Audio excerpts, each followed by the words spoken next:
in a weird way, that's the whole like yogic approach to life. Like I'm just present moment by moment. I'm seeing what's coming, and I'm acknowledging and greeting with love what comes, like no matter what it is. And she had taken that spiritual approach and applied it to her relationship with tremendous success.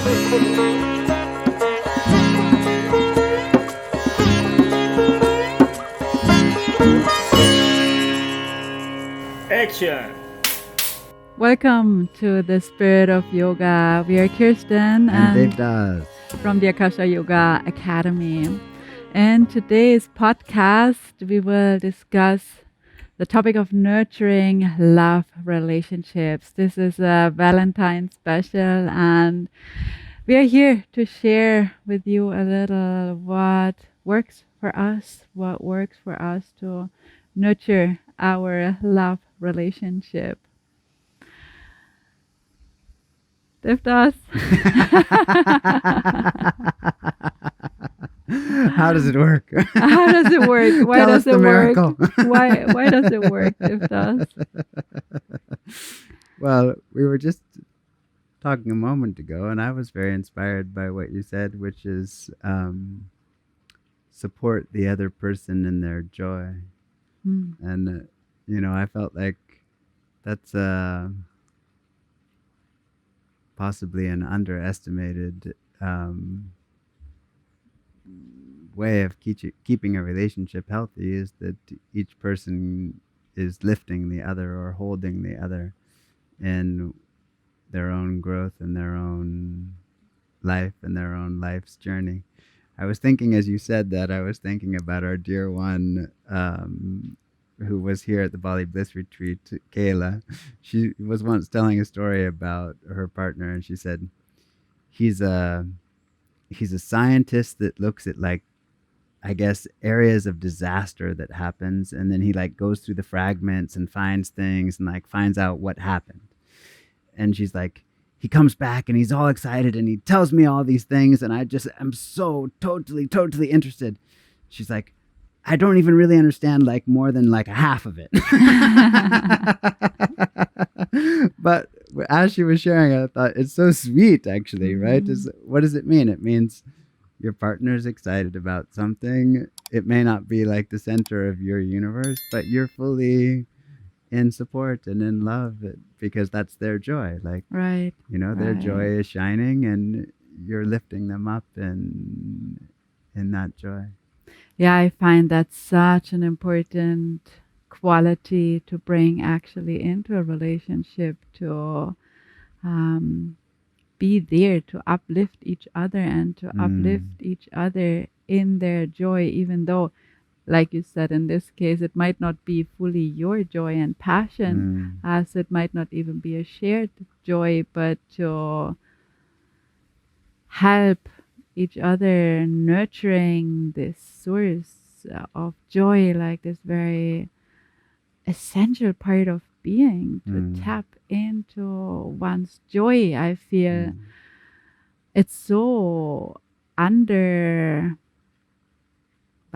or maybe not undervalued, but there's too little space given in our life to regularly tap into our joy, to regularly tap into what really lifts up our heart. Like, oftentimes life seems a bit suffocating under all the to-dos and expectation and ends that need to be met, but really such an important end that needs to be met is joy. Like, without joy, what is this all about? Like, why? So I feel that's a really important part of a relationship, to help each other, to make space and to bring that element into each other's life. And on one hand, it is so nurturing if the support is coming from our partner, to really be fully permitted and supported into tapping into one's joy. But also I feel it's very much paying back to help or to make space for our partners to really fully go into their joy. It is just so uplifting and nurturing to see and feel and be in the presence of your partner who is so much in their joy. So I feel that's really a very, very nurturing quality in relationship is joy and helping each other to realize joy, to make space for joy. Yeah. I was just, it's going to seem like maybe a strange kind of tangent, but I was just contemplating this morning, like, I think even in my generation, like, we've come a long way in terms of like the convenience of life. Like, life is more convenient than it's ever been before. And yet, if you actually look at the content of people's lives and how they're functioning within that, I feel like as a society, we're more time stressed than we've ever been. Yeah. It's like everything should be more convenient than it was. Yeah. And that should mean that there's more free time and that there's more opportunities to come into your joy. But in actuality, I feel like if you look at it, it's really the opposite. It's like it is more convenient, but time availability, if anything, seems less. Yeah. And I feel like that's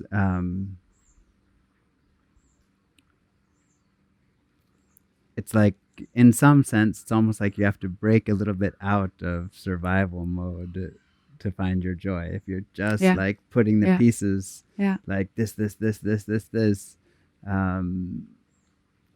can just kind of take on a repetitiveness of just like the days are the same and there's not so much opportunity to find my song and my expression and my connection and what's bringing joy and presence into my heart and into my life, and nonetheless be able to share that with somebody else, right? It's like that's let's say that's one of the common pitfalls I feel like in the modern world, is like if you're just getting your pieces put together, then it's hard to really rise up into your soul's knowing and your own unique expression. And that's one of the fun things about yoga, is like sometimes people think yoga, it's like, okay, if you find the oneness in everything, you're not an individual. And absolutely the opposite is true. Like, if you find oneness, you are totally yourself. Like, you are totally unique, and your own individuality flourishes and shines because it has light behind it. Right. Yeah, I think that's also really important for love relationships, especially as families, where there's an additional component of organization management to do, make things work, to regularly rise up from this level of organization and functionality, from the level of good team, into actually meeting in whatever is outside of this teamwork. I feel that's also something, it's so fast happens that there's no time for that. So I feel one really has to consciously pull the brake and make space for that. Like, it doesn't, for some reason, or at least in our life, it doesn't come by itself. Like, we really schedule basically our time, right? Our parents' time, our free time, our time outside of organization. We really schedule that regularly. And I love that we do that, because if we would not do that, it wouldn't happen. And I feel each time we meet outside of organization, it is so nourishing, nurturing for our relationship, for my soul, Yeah. For life. Yeah. So I feel that is definitely an important ingredient in our relationship also, to regularly make Yeah. space for us. Yeah. Uh, Beautiful. Beautiful. Step outside of time for a moment yeah, and yeah, pressure for a moment. yeah, And I feel like as yogis, that's really what you're doing all the time, yeah, in a way, right? You're taking these timeless moments inside of time where you're stepping out and seeing that. But to do that with somebody else is really a privilege, right? It's like just set aside the phone, set aside the to-do list, yeah. set aside all the, concerns, and take some time just to enjoy.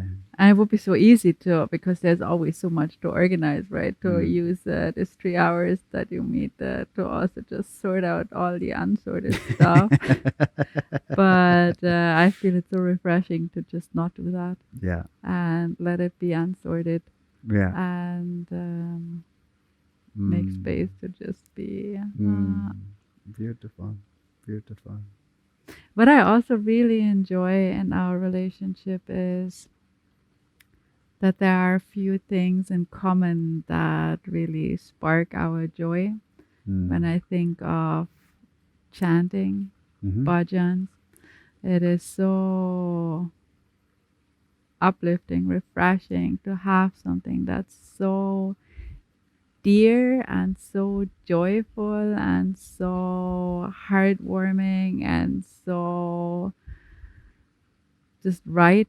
Feels so right and uplifting doing, and to be able to share that. And this way, I really love that a lot. It's something that's very nurturing, I feel, for our relationship. Like chanting together, um, for me, is a lot of deepening in a way. Just this shared joy, this upliftment, bliss is just an important element for me too. That we share that that yeah, that this is in our life. Uh, Yeah, I love it too. It's a long time ago, in a community that I was living in, the kind of leader of that community was kind of spiritually responsible for the people there. And someone came to him with a relationship drama, basically. And they came and they sat with him, and the first thing he asked them, how much time do you guys spend together, just like in silence, like without speaking? How much time do you think in your relationship you spend together in silence? They kind of looked at each other and they were like, yeah, basically never. And he said, start with that. Start with just spending time together in silence, with no agenda. And I thought, wow, it's very much like relates to what we're speaking about, right? Which is find the time outside of time and then spending time together in that time. And for me, chanting is also definitely that, right? Yeah, Sometimes, like, yeah. as you're chanting, you look up and you're like, that was an hour? Yeah. Yeah. No. Right. It's just in the timeless moment, it's very much stepping outside of time. And there's something very beautiful about being able to do that with somebody. It's like, that's what we do in our practice, and that's normal. But there's also something very powerful and very beautiful about doing that with someone that you love. That you can find that shared space of presence and joy is something very special. I feel it also is very nurturing in a way in our relationship is that projections are very reduced. I feel we manage well to take responsibility for our own stuff in a way rather than outsourcing it into the department of other. Mm. And in this way, like projections can be so dominant in a relationship in a way that we don't even really see Right. the other because there's so much of my stuff that's projecting. Yeah. And I feel the way that that's so reduced in our relationship brings much more up the inspiration that Mm. can shine through Yeah. from the other. Yeah. So I really appreciate that about our relationship, that for some reason it's not very loud, the projections, and I feel there's quite a lot of space to actually see each other. Mm. And for me, that's just so inspirational. I'm just Mm. so much inspired by you. And Mm. it's so beautiful to live together and have so oftentimes reminders and inspirations Yeah. for life, for love, for centeredness, for joy, for integrity, for yeah, integrity, checking in, seeing where are we at, from which place are we coming from, Mm. and yeah, that's definitely something that I appreciate a lot in Mm. our relationship, and I feel that's really an invitation for me to grow, to live up to that, to yeah, be just inspired, reminded, invited Mm. into that space. Mm. Beautiful. Uh, Beautiful. Yeah. It's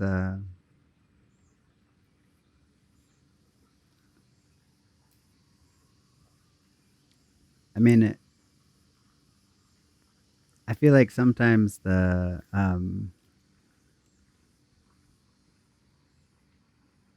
question comes often in romantic relationships, like, and this relates a little bit to projection, but it's also kind of like a interesting yogic topic. Is like this concept of like give and take, how much is given, how much is received, mm, um, and I feel like from a yogic standpoint, that shouldn't really exist in your relationship.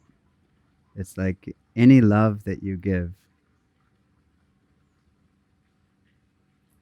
is love that's given. It's like even the concept, I feel like mm. self love, it shouldn't be limited to this self.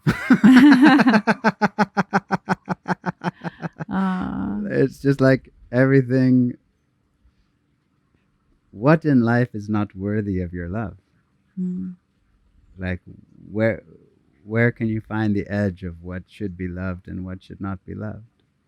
It's like no, like just set your love free. mm, Let it shine wherever it wants to shine, and you know, let it even be for a flower or for Shiva or for anything else. Um, and you know, definitely, unquestionably, in the scriptures of India, your partner is your expression of the divinity. mm, It's like, you know, when you come to the altar, whatever altar that you have, whatever ideal that you hold as the truest ideal of your heart, like in some ways, nowhere is that going to be expressed more poignantly than in your partnership, mm, right? And it's like it should have that um, quality of reverence, you know, quality of selfless service in a weird way, right? It's like you give what you can without burning yourself, of course, Yeah. like without expecting anything, because that's the joy of giving, right? Um,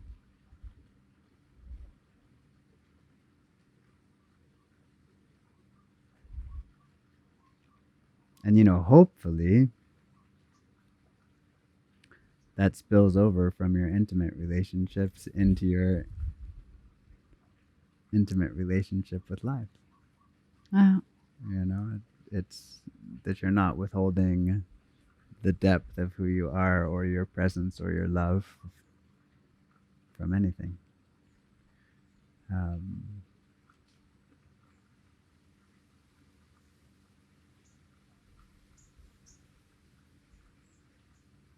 I think that's the yogic ideal of relationship, right? It's like a place where you can nurture that sense of oneness and mutual love, um, and then that can spill over into your life. I think I told you this story, but maybe it's interesting for everybody. Like, so a very close friend of mine had very inspiring parents. And one of her parents was sick, very sick, more than 10 years, I think, she spent in her bed, bedridden. And it must have been very inconvenient for her husband in some ways. And somebody asked him once about it in a social situation, and he said, "This life I care for her, next life she cares for me. What does it matter?"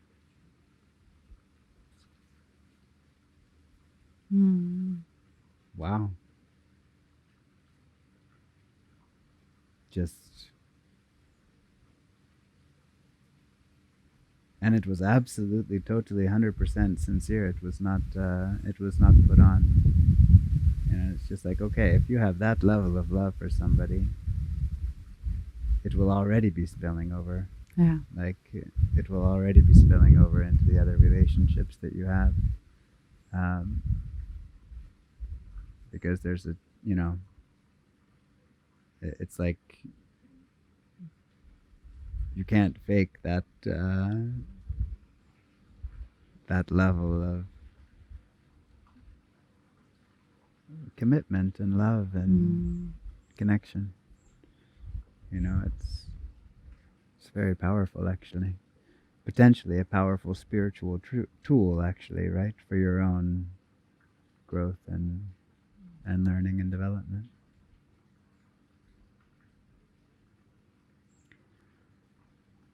Yeah, I feel where this points also to that there's a responsibility in a way to nurture ourselves in order to nurture also into the relationship. And I see that in my own past relationships, how I had expectations that this nurturing would be coming in through the relationship. So basically coming with a broken cup into the relationship and expecting the cup to be filled and fixed through relationship. And I feel this is not a very healthy way to actually utilize or approach relationship. And just as you talk about that, it just comes to me how this man is probably pretty rooted in himself. Definitely. And he does not need the relationship for validation or for any proof or for any lack of self-love or any of that. Yeah. So this is somebody who's rooted in himself and comes from this place and can give freely. Yeah. So I feel this is also Yeah. really an important part of relationship is Mm. taking care of ourselves Mm-hmm. um, in any way, like taking responsibility for our physical state, for our state of health, but also definitely for our emotional state, for our mental health state, for where we are spiritually. That the relationship does not become kind of like a crutch for something that's unresolved Mm. within. Mm. I feel that's not working. Yeah. Um, so I think that's also something that's really important for relationship, for functional, healthy, happy relationships, that we take our time and responsibility to be in a place uh, that we are whole in a way Yeah. by ourselves, and meeting from this place, I feel so much upliftment can come, and so much Mm. even more completeness, and so much Mm. more light can shine, but Yeah. only if there is like a foundation.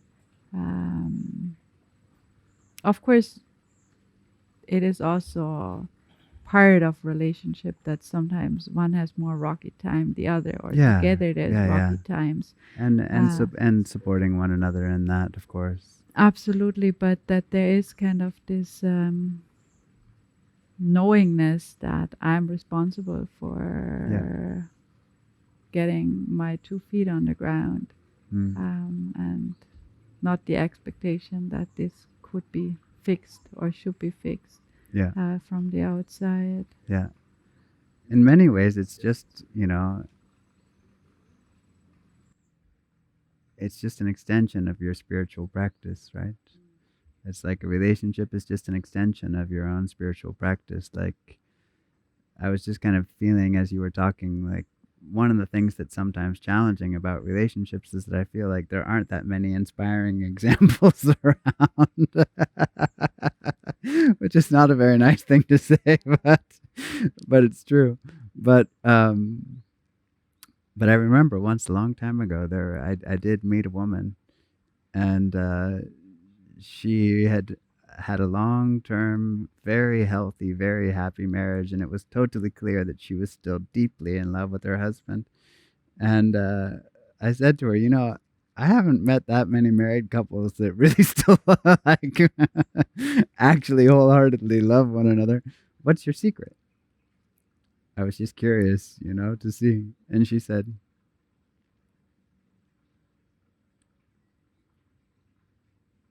I'm just present in the moment as it unfolds.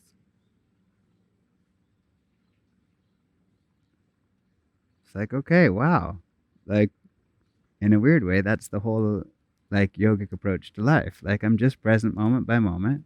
I'm seeing what's coming, and I'm acknowledging and greeting with love what comes, like no matter what it is.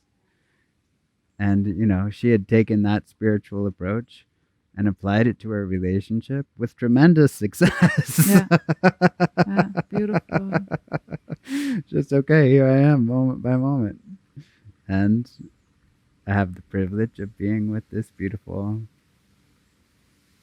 person. uh, You know, that's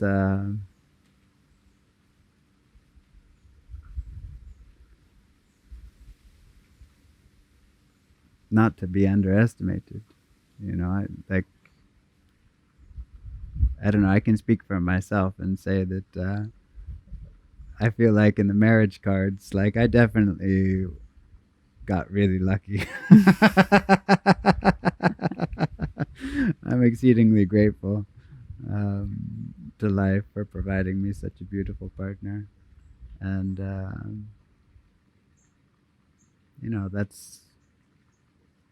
that's a huge blessing. That's mm, something to be very grateful for.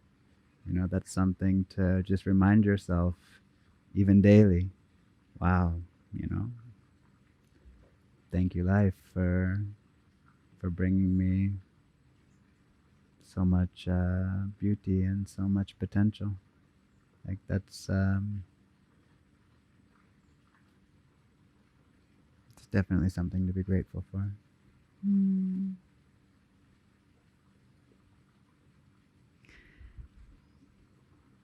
Yeah, I feel when definitely we had also rocky times in our relationship, especially with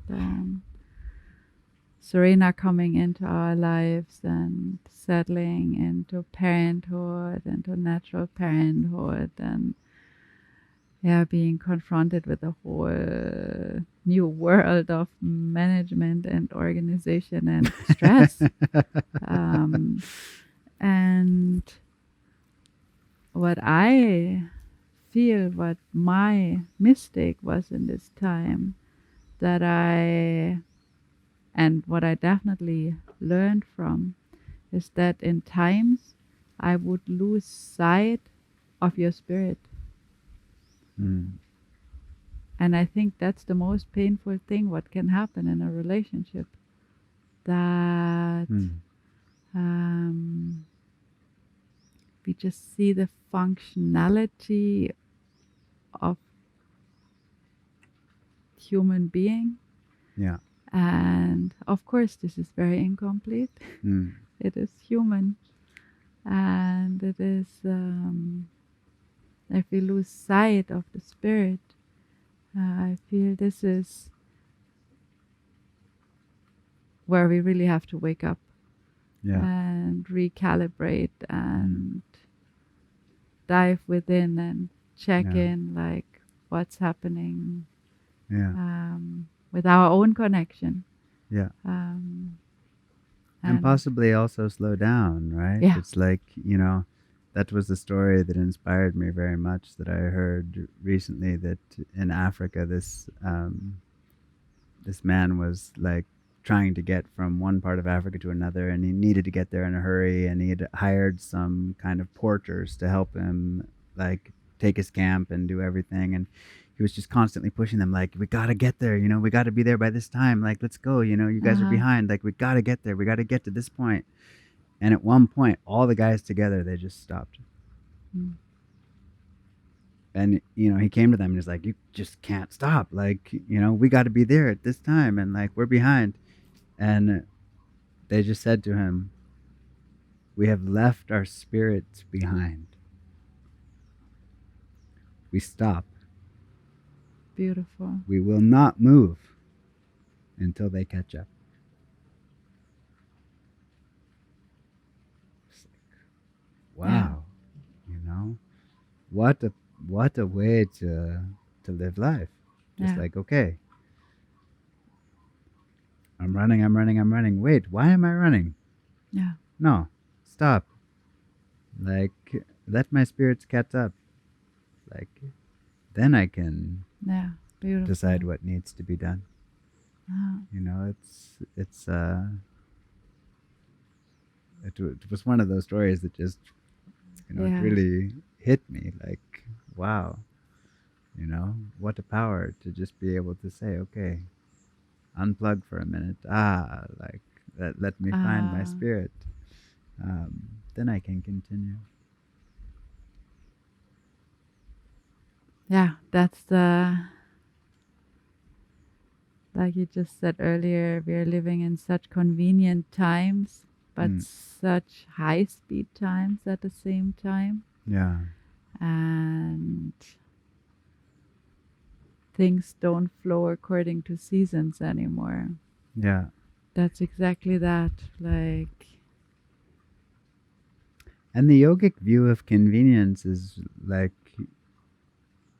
a very strange one. It's like, if that nourishes your soul's capacity and your capacity, fantastic. If it doesn't, is it convenient? Yeah. It's like, is it a convenience or is it a hindrance? Like, yeah. And really be able to discern, is this helping me spiritually or not? Yeah. And many times, if you really look at the things that are seemingly convenient, they have cost. Mm-hmm. And, we tend to look at them, oh, that's convenient, that's nice. It's like, yeah, but are you seeing it for what it is or not? Like many of the conveniences, they also have cost. Like, what is the cost? Yeah. And, like I said, in some ways, we should be living in the most relaxed, most healthy version of society that we've ever lived in. But it's But not. instead, we're the weakest, most anxious, most stressed, Depressed, disconnected. most depressed, disconnected society that's ever,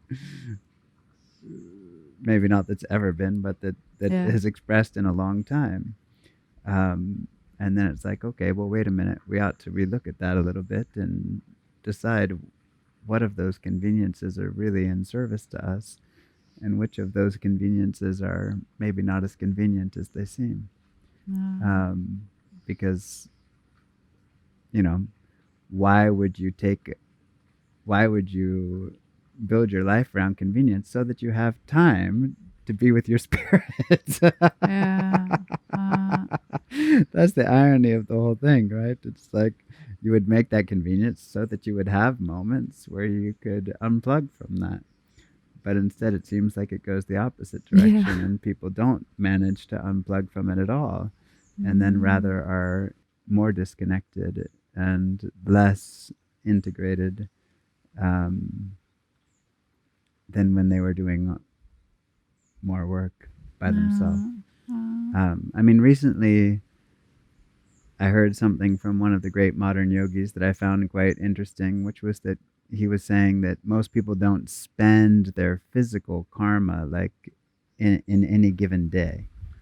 Like you have a certain amount of like life energy in any day, and if you don't spend it, it accumulates. And you would think, oh, that's good. Like I'm accumulating something. I'm getting more and more. But he said if you take somebody like that and sit them and try to meditate, they cannot. Yeah. Like because they're just like they have unexpressed life energy that's just waiting to express itself. And I do feel like, a lot of the conveniences that we have, it's like, okay, now I can sit at my computer at work for 2 more hours a day, and it's kind of like, okay, but that's not going to answer the call of your spirit, and it will leave you more like what we were just saying, right? Like in a position where there's leftover unexpressed energy that needs to express itself, that then plays as kind of like nervousness or restlessness. And that's maybe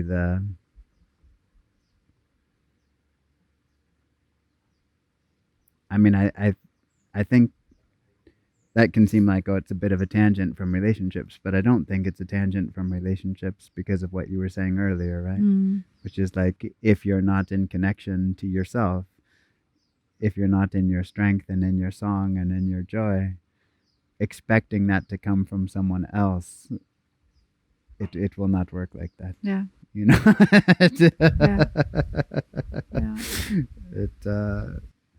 It will not just magically make things better. Yeah. It has to come from your own, sense of centeredness and connection to self, and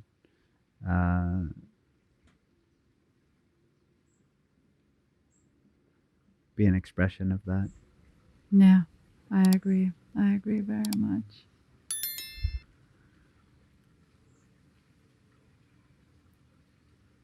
Yeah, so Devdas, what are our secrets? What are our We can't tell everybody our secrets, love. No. I don't know that we have. I think on one hand is that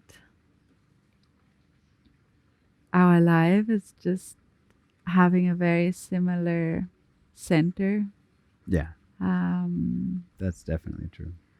Like God is just what's in the center of both of our lives, both of our aspirations.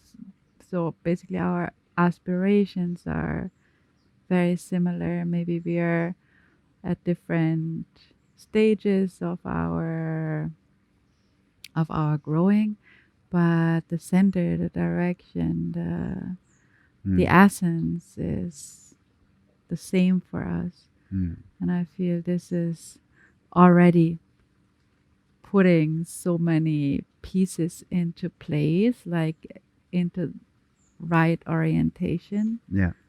So I'm very, very grateful that for us, the priorities basically of life or the purpose of life is so aligned in a way. And I think what's also really important for both of us is that we are both taking care of being in a place of centeredness and to bring that into the relationship. And from there coming, rather than projection, inspiration, inspiration and upliftment in a way. I feel you're a very, very uplifting husband,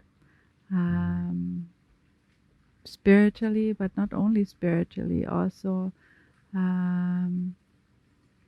so many areas in life. I feel uplifted by you. Also, as a woman, I feel very uplifted by you. Rather than being boxed, I feel very seen by you. And I feel that's also such an important fundamental need, almost like a human need, but also a spiritual need. Being seen and seeing. So I feel that's also something really powerful that I experience as very powerful in our relationship. And I feel the element of joy is also really an important one to to be in full support of each other's joy, and at the same time also having joyful activities, passions, shared passions that we can regularly tap into and fill our cup together. I feel that's also something that's working quite well in our relationship. Yeah, I'm very grateful for my husband. Intensely grateful. Me too, love. Me too.